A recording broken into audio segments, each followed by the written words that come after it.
I stood over the still body of Sophia Carter, my stethoscope pressed against her chest, and announced to the gathered crowd, "She's dead.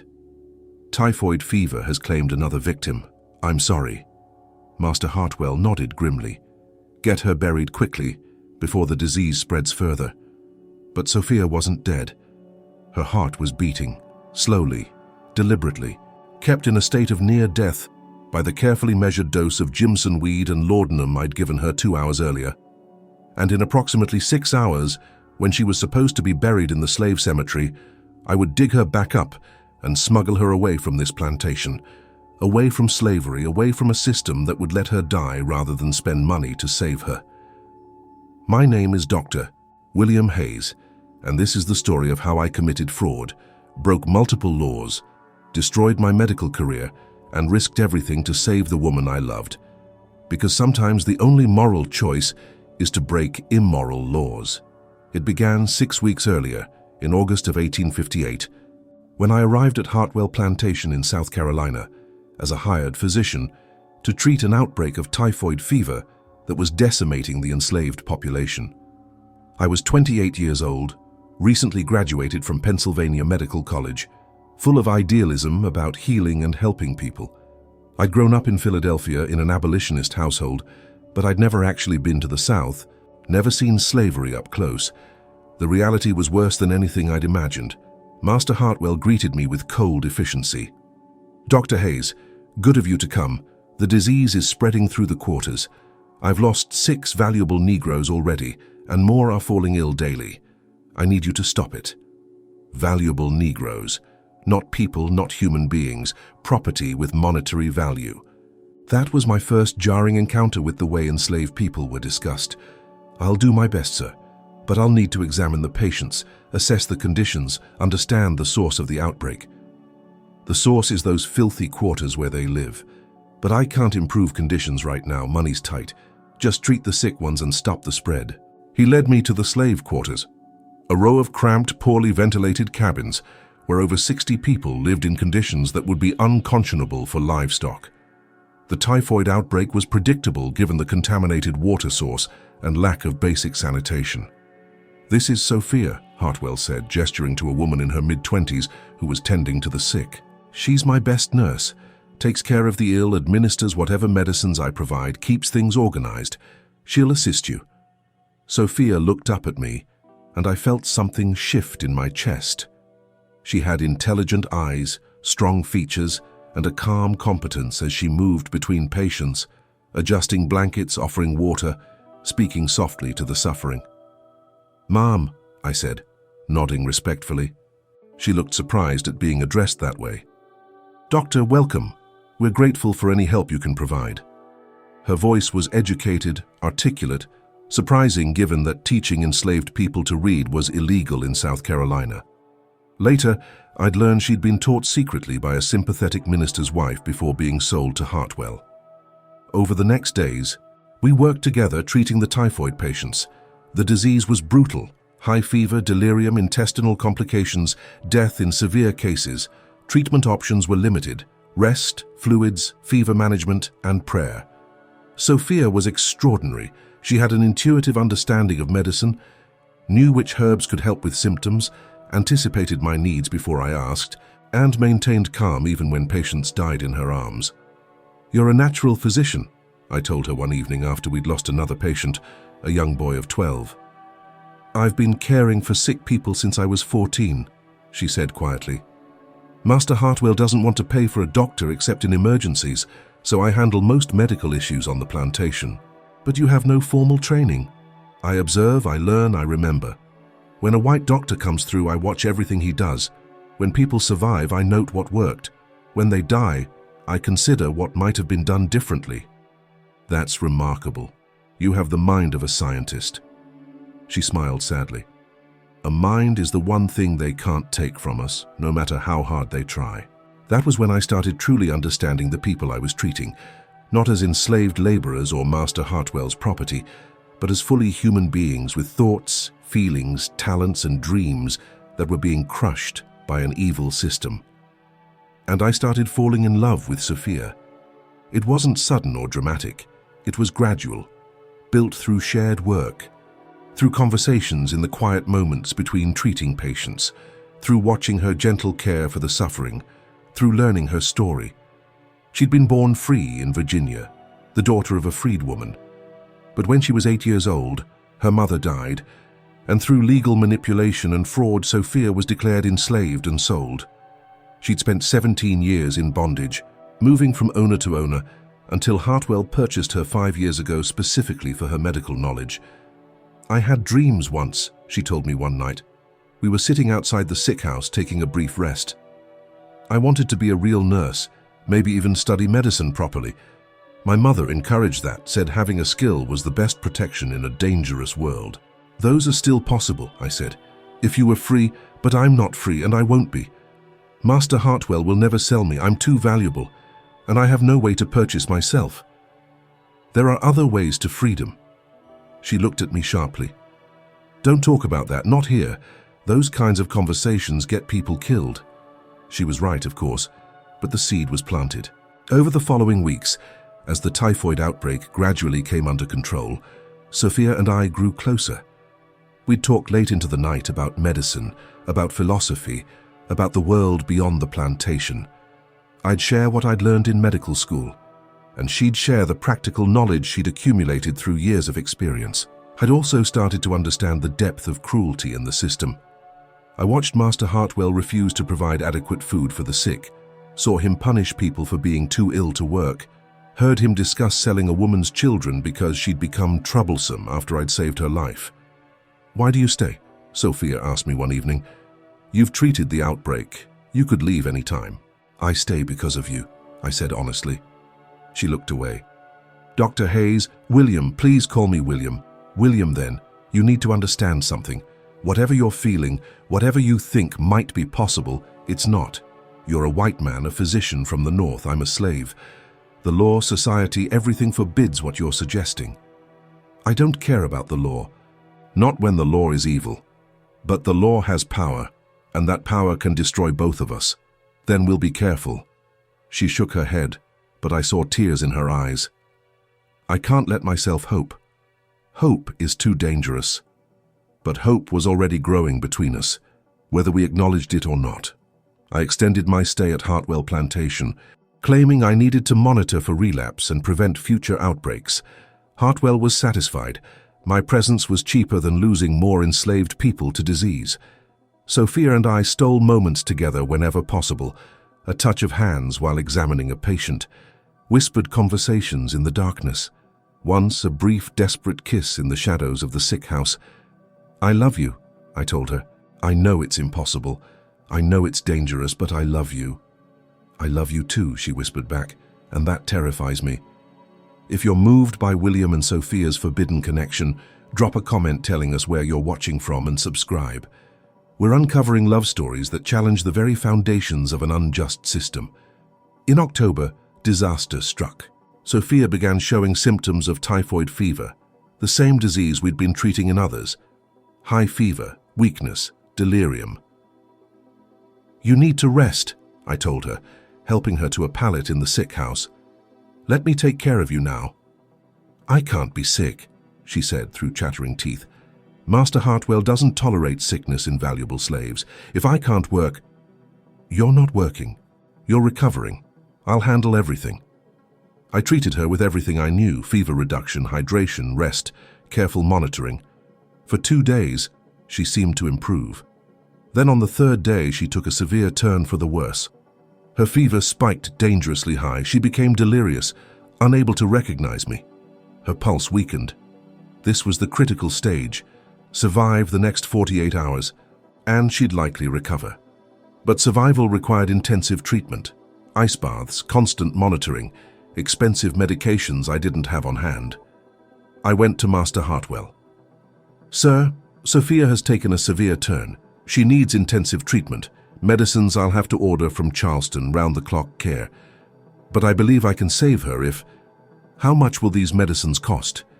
"Perhaps $50 plus my extended fees." Hartwell's face hardened. $50? For a Negro who might die anyway? No, absolutely not. "But she's valuable to you. She's your plantation nurse. She manages the sick. She's valuable if she's healthy. If she's dead or dying, she's worthless. I'm not throwing good money after bad, doctor. Do what you can with what you have. If she lives, fine. If she dies, I'll buy another nurse. I stared at him in horror. You'd let her die to save $50? I'd make an economically rational decision, yes. That's how you manage property, doctor. Sometimes you cut your losses. He walked away, leaving me shaking with rage and despair. Sophia was dying. I had the knowledge to save her. But I lacked the resources because a man valued money more than human life. That night, sitting beside Sophia's fevered body, listening to her labored breathing, I made a decision. If the system wouldn't let me save her legally, I'd save her illegally. I'd fake her death and smuggle her out. The plan was desperate and dangerous, but possible. Jimson weed, if carefully dosed, could slow the heart and breathing to nearly undetectable levels, creating the appearance of death. Combined with laudanum for sedation, I could put Sophia in a death-like state for several hours. I'd pronounce her dead, ensure she was buried quickly in a shallow grave, then dig her up after nightfall and revive her. We'd escaped north using contacts I had in the Underground Railroad network. My family had supported abolitionists for years, and I knew people who could help. The risks were enormous. If I miscalculated the drug dosage, Sophia would actually die. If anyone discovered the plot before we escaped, I'd be arrested for theft of property and conspiracy. If she was buried too deep or I couldn't reach her in time, she'd suffocate. But doing nothing meant watching her die, because a slaver valued $50 more than a human life. I couldn't live with that. When Sophia had a brief lucid moment the next morning, I explained the plan. It's incredibly dangerous, you might actually die, but it's the only chance I see. She looked at me with eyes that were far too bright with fever. You'd risk everything for me? Yes, without hesitation. Why?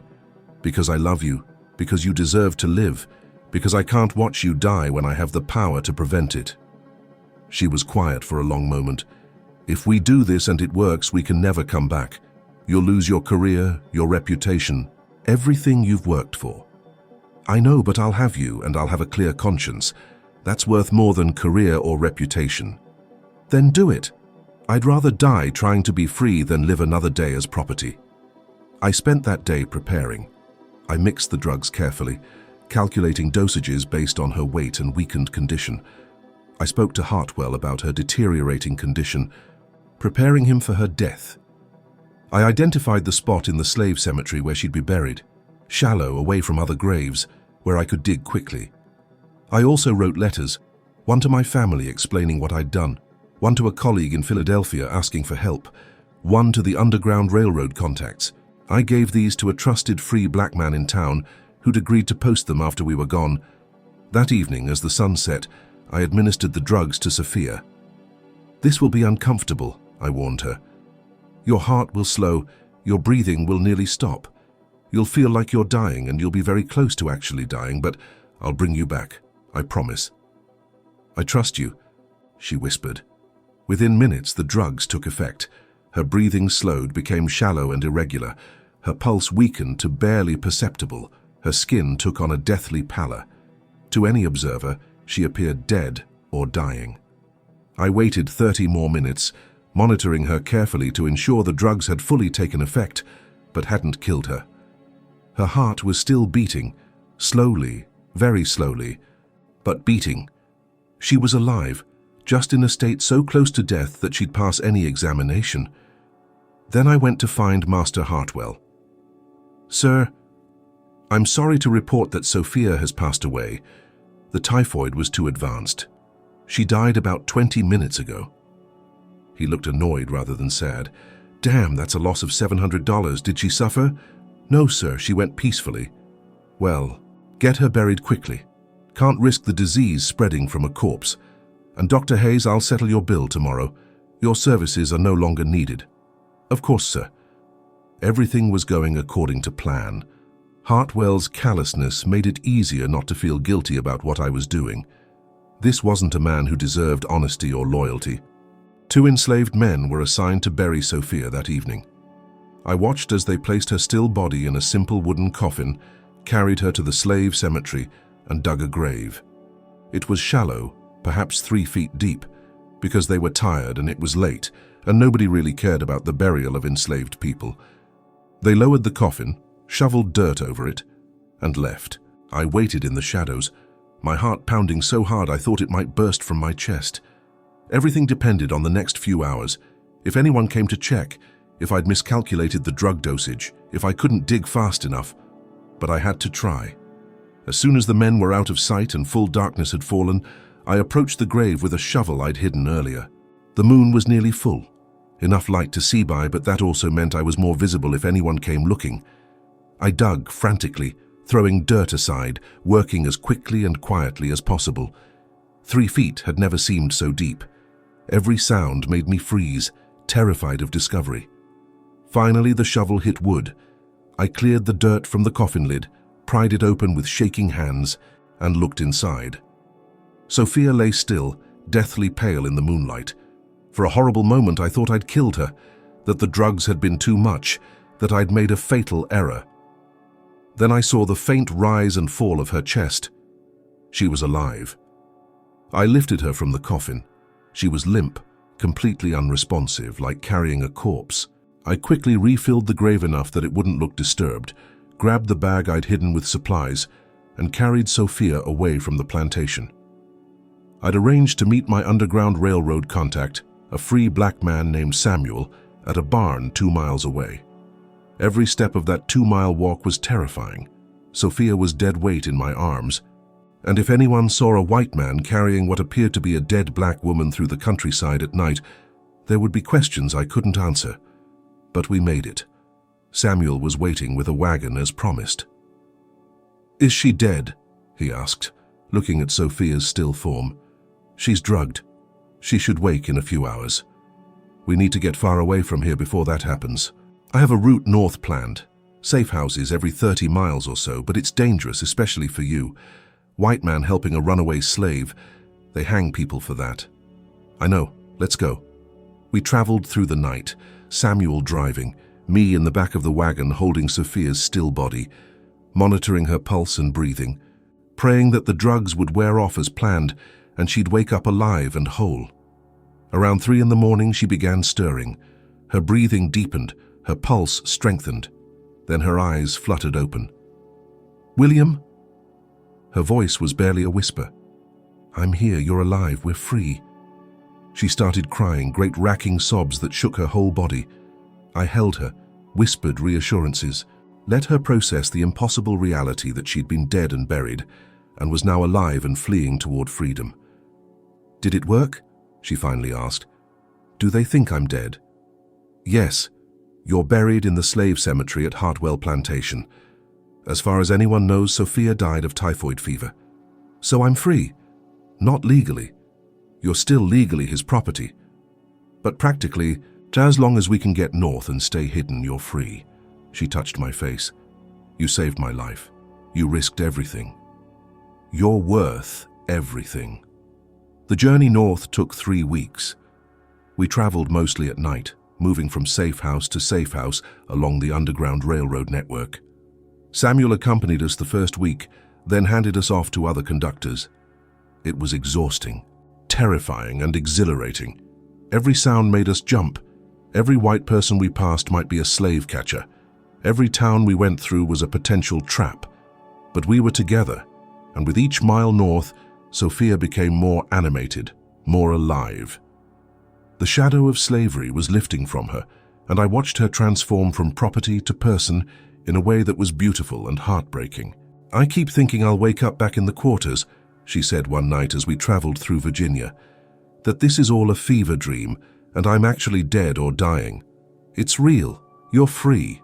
We're going to make it." And then what? What happens when we reach the north? We build a life. I'll practice medicine, maybe not under my own name at first, but I can work. You can continue your nursing, maybe even pursue formal training. We'll marry if you'll have me. We'll be together. They'll be looking for you. Master Hartwell will figure out what happened eventually. A missing doctor and a dead slave who disappeared from her grave, he's not stupid. Which is why we'll be careful. Change our names, stay quiet, blend in. Philadelphia has a large free black community and lots of abolitionists who'll help us. She squeezed my hand. I'll marry you. Of course I'll marry you. You literally brought me back from the dead. We reached Philadelphia in early November after 3 weeks of travel. My family's home was our first stop, a risky choice since that's where authorities might look. But I needed money and help from people I could trust. My father opened the door and stared at me in shock. "William, what are you doing here? And who is this?" "Father, this is Sophia, and I have a very complicated story to tell you." I explained everything. The plantation, the typhoid outbreak, falling in love with Sophia, her illness, Hartwell's refusal to treat her, the faked death, the escape. My parents listened in stunned silence. When I finished, my mother spoke first. "You faked a woman's death, stole someone's property. I'm sorry, Sophia. I mean rescued you from slavery and fled across state lines." "Yes, ma'am." She was quiet for a moment. Then she smiled. "Good. I'm proud of you, son. That took courage and moral clarity." My father was more cautious. "You know there will be consequences. If they find you, you'll be prosecuted. And your medical career is over, I know. But I couldn't let her die, Father. I couldn't watch a human being perish because her owner valued $50 more than her life." He nodded slowly. "I understand and we'll help. We have contacts, resources. We'll keep you safe." True to their word, my parents helped us disappear into Philadelphia's abolitionist community. We changed our names. I became William Morris, she became Sophia Morris. We presented ourselves as a married couple from New York who'd recently moved to the city. It wasn't safe for me to practice medicine openly. There were wanted notices out for a Dr. William Hayes who'd stolen valuable slave property and fled. But I found work at a free clinic that served the city's poor, working under supervision of another physician who knew my story and supported what I'd done. Sophia apprenticed with a midwife, officially learning the medical skills she'd developed through experience. She was brilliant, absorbing information like a sponge, finally able to pursue the education she'd always dreamed of. We married, quietly, privately, in my parents' home with just family present. It wasn't legal in South Carolina, but it was legal in Pennsylvania, and that was what mattered. "Mrs. Sophia Morris," the minister pronounced. "Mr. William Morris." She cried through the entire ceremony. "I never thought I'd have this," she whispered. "A real marriage, legal recognition, freedom. You deserve all of it and more." Life wasn't easy.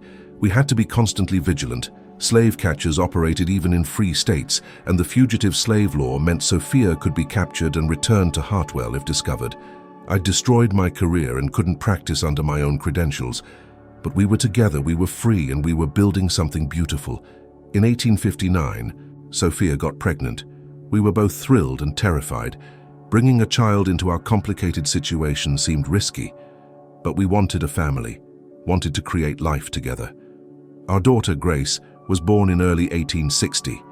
She was beautiful, healthy, and most importantly, born free. Unlike her mother, Grace would never know slavery, would never be property, would never have her humanity denied. "She's perfect," Sophia said, holding Grace and crying happy tears. "She's ours," I agreed, "and she's free from the day she was born." The Civil War came in 1861, and everything changed.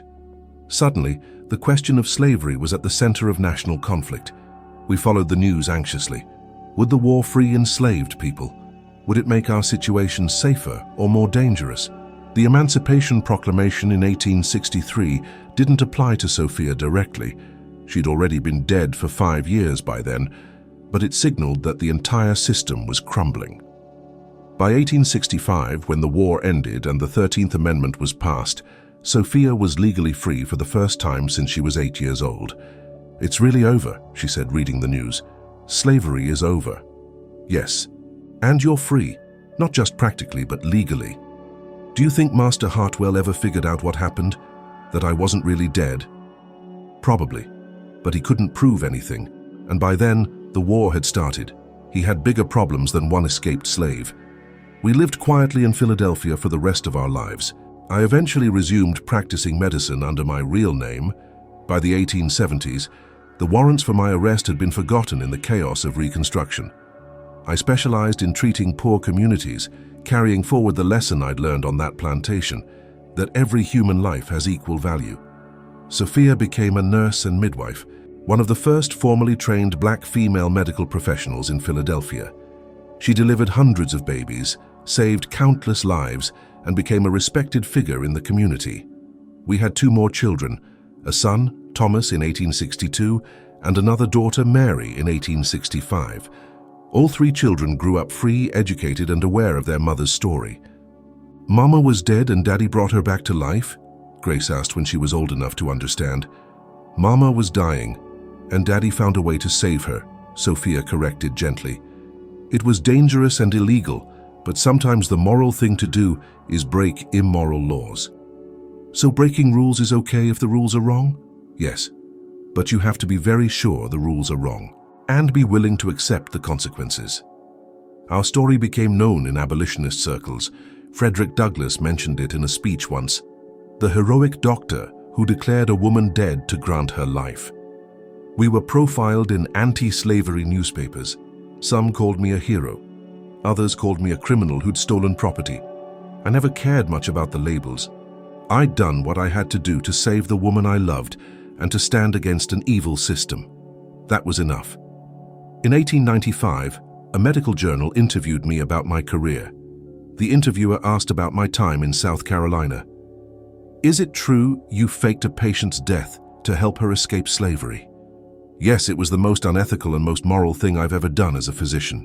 "How do you reconcile those contradictions?" "I broke the Hippocratic Oath to save a life that the legal system said wasn't worth saving. The oath says, first, do no harm. Letting Sophia die because her owner wouldn't pay for treatment would have been harm. The law was evil and my professional ethics required me to break it." Sophia added, "He saved my life twice, once by faking my death, and again by bringing me back from it. I'm grateful every day." I died in 1908 at 78 years old. Sophia held my hand as I passed, just as I'd held hers on that terrible night when I'd feared the drugs might kill her. "Thank you for my life," she whispered. "Thank you for everything." "Thank you for making my life worth living," I whispered back. Sophia lived another 12 years, dying in 1920 at 87. She was surrounded by children, grandchildren, and great-grandchildren, descendants who existed because one desperate night, a doctor had faked her death and smuggled her to freedom. Our grave markers sit side by side in a Philadelphia cemetery. Mine reads, Dr. William Hayes, 1830-1908, he honored life above law. Hers reads, Sophia Hayes, 1833-1920. She was declared dead but chose to live. Our children preserved our story. Grace became a writer and published a full account of her parents' story in 1922. It was widely read in black communities and among medical professionals grappling with questions of ethics and law. The medical profession had complicated feelings about what I'd done. I'd violated patient privacy, committed fraud, stolen property by the laws of the time, and engaged in deception. But I'd also saved a life that would have been lost due to economic and racial injustice. Medical schools began using our story as a case study in ethics. When is it permissible to break laws or rules to save a life? What are a physician's obligations when legal requirements conflict with moral imperatives? There's no simple answer. But our story illustrated that sometimes the ethical path requires breaking unethical laws. The original death certificate I'd filed for Sophia, declaring her dead from typhoid fever, was found in South Carolina archives in the 1960s during civil rights era research. Historians noted the irregularity. A woman declared dead whose body had reportedly disappeared from her grave, with a doctor who'd also disappeared at the same time. Combined with abolitionist accounts and our family's records, they pieced together what had happened. The story was featured in a 1967 book about the Underground Railroad and medical resistance to slavery. In 2003, the Medical College of Pennsylvania, my alma mater, officially honored me posthumously for moral courage in the face of unjust laws.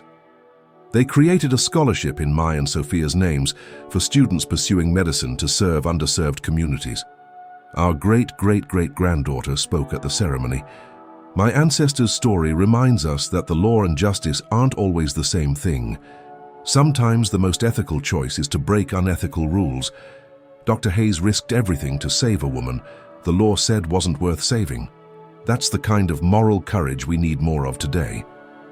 She was right. The fundamental questions our story raised remain relevant. What do we do when law conflicts with morality? When is it right to break rules to serve a higher good? What are we willing to risk for love and justice? I'd risked my career, my freedom, my life, and I'd do it again without hesitation, because Sophia wasn't property. She was a human being who deserved to live, to love, to pursue her dreams. Faking her death to grant her life was the most illegal and most right thing I ever did. And the 50 years we had together, the children we raised, the lives we touched, the love we shared, that was worth every risk, every consequence, every sacrifice. I saved her life by declaring her dead.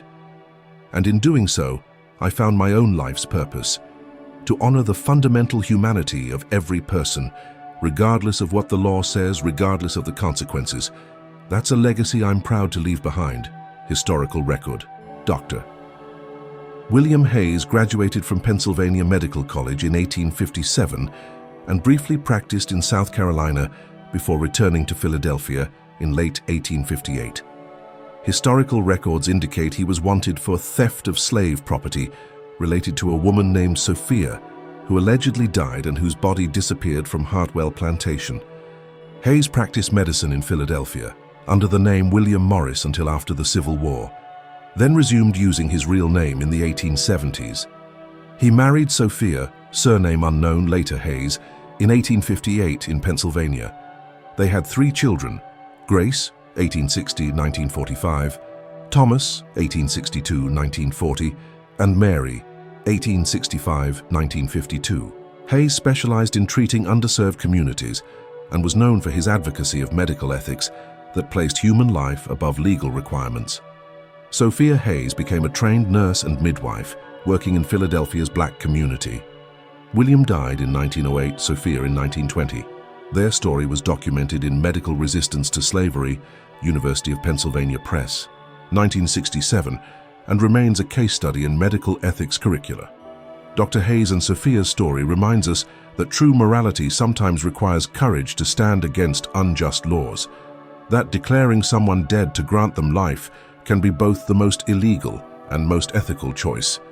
If their tale of love triumphing over a cruel system moved you, subscribe to our channel for more stories of moral courage in the face of oppression. Drop a comment sharing your thoughts on when breaking rules becomes the right thing to do. Your engagement keeps these powerful testimonies alive.